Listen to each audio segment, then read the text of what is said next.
қылмыстық іс қозғалды. Бүгінгі дейін әлі тергеу жүріп жатыр.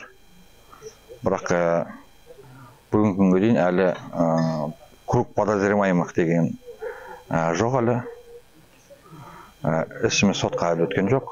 Адвокатымыз екеумізді толығымен іспен таныстырмай жатыр. Бүгін кешке департамент полицияға тағы барамыз.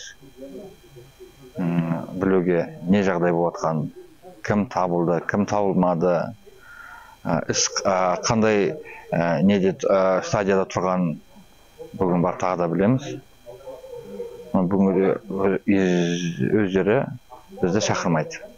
Тек адвокатым екеуміз барамыз, талап етеміз, сұраймыз, бірақ іс жүріп жатыр дейді, бірақ қай жерде жүріп жатыр, қаншалықты жүріп жатқан толығымен білмейміз.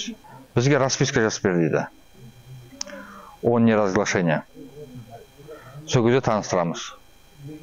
Абай ештеңемен де тұрмаймыз. Пока расписка жазып бермейінше.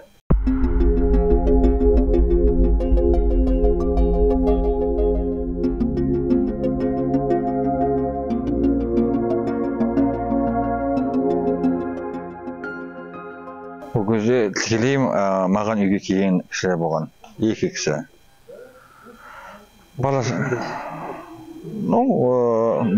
Біреусі комитеттен еді, КМБ-дан, біреусі полициядан.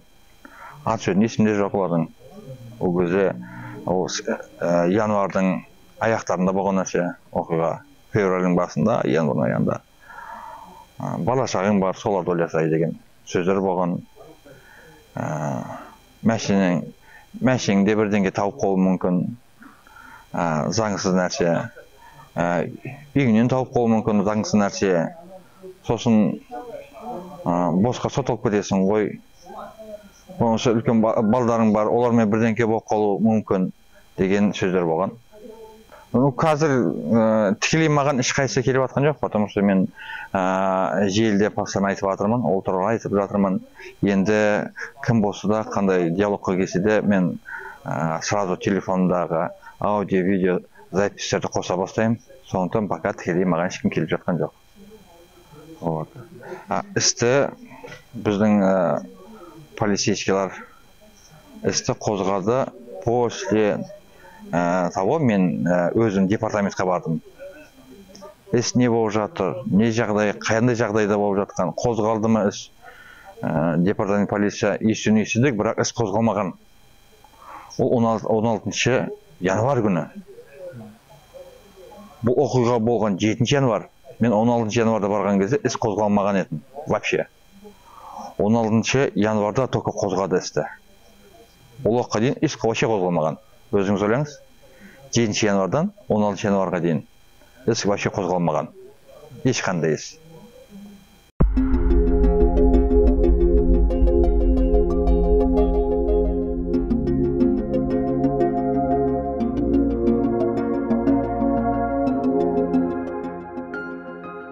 Бүгінгі таңға дейін істеліп жатқан істердің бәрі істеріне қарағанда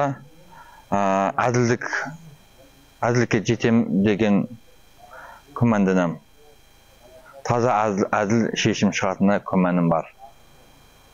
Бірақ қандай болса да шешім керек.